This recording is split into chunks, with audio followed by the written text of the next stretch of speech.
Train train train train. Phone की घंटी बजी तो कमल ने फोन उठाया और कहा, हेलो।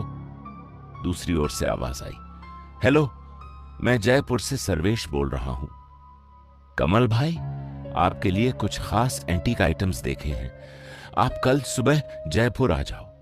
अत्यंत दुर्लभ और प्राचीन वस्तुएं हैं और ऐसा मौका कभी कभार ही मिलता है। मैं आपका इंतजार कर रहा हूं। ठीक है सर्वेश जी, मैं कल सुबह पहुंच जाऊंगा, कमल ने जवाब दिया। कमल ने जयपुर की अपनी तैयारी शुरू कर दी। एक बैग में जरूरी चीजें और कपड़े डालकर गाड़ी की पिछली सीट पर रख दिया। सादुलपुर से जयपुर की दूरी लगभग 250 किलोमीटर है। कमल ने अनुमान लगाया कि जाने में 5 घंटे लगेंगे। रात को 12 बजे निकलूं तो सुबह 5 से 6 बजे तक जयपुर आराम से पहुंच जाऊंगा। रात का खाना खाकर कमल ने जयपुर के अपने 2-3 दोस्तों को फोन कर आने की सूचना दी और अपने असिस्टेंट और ड्राइवर सलीम को गाड़ी चेक करने को कहा। गाड़ी में फ्यूल, हवा आदि चेक करके सलीम ने कमल से कहा, साहब, गाड़ी एकदम ओके है।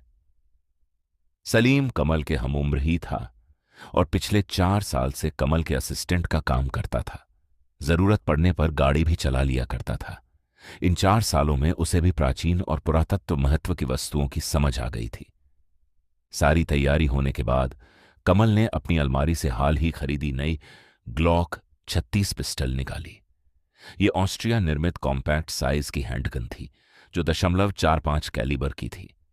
उसकी मैगजीन में पूरी 6 बुलेट भरी हुई थी। हाईवे पर आजकल लूटपाट की घटनाएं बढ़ गई थीं, इसलिए सुरक्षा के मद्देनजर उसने गन को साथ लिया था। कमल ने गन के सेफ्टी लॉक लगाया और उसे कोट की भीतरी जेब में रख लिया। सारी तैयारी से निश्चिंत होकर उसने सलीम से गाड़ी बाहर निकालने को कहा और मुख्य दरवाजे को लॉक कर दिया। अपनी इस आलीशान हवेली में कमल अकेला ही था।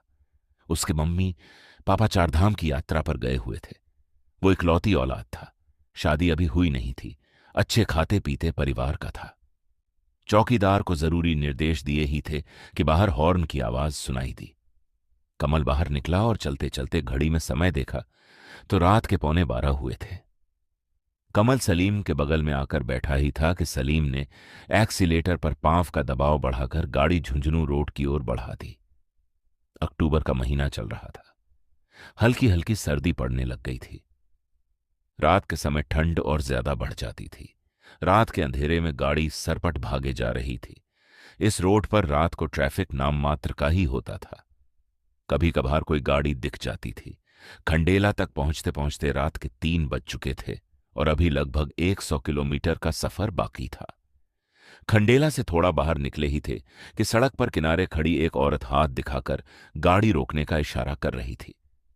कमल ने सलीम से गाड़ी रोकने को कहा। गाड़ी रुकते ही कमल ने देखा कि संभ्रांत परिवार की एक औरत जो लगभग 40 वर्ष की थी, लहू लुहान थी।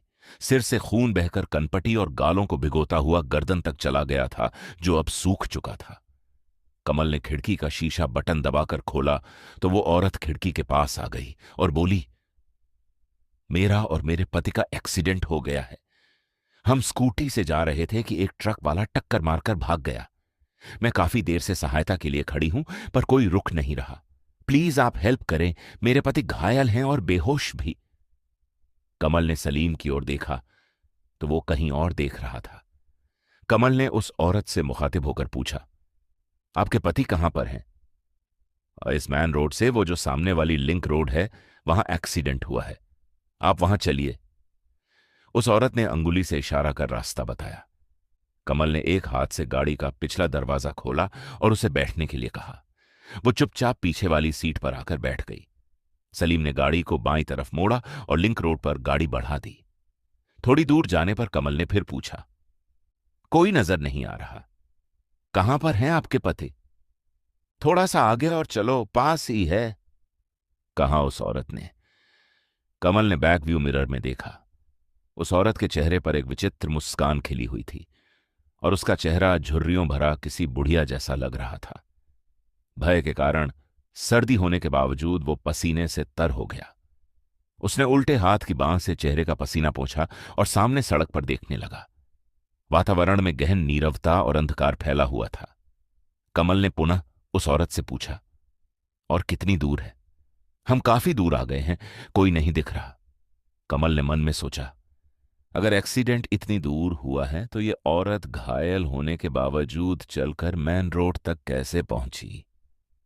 जरूर कोई ना कोई रहस्य है।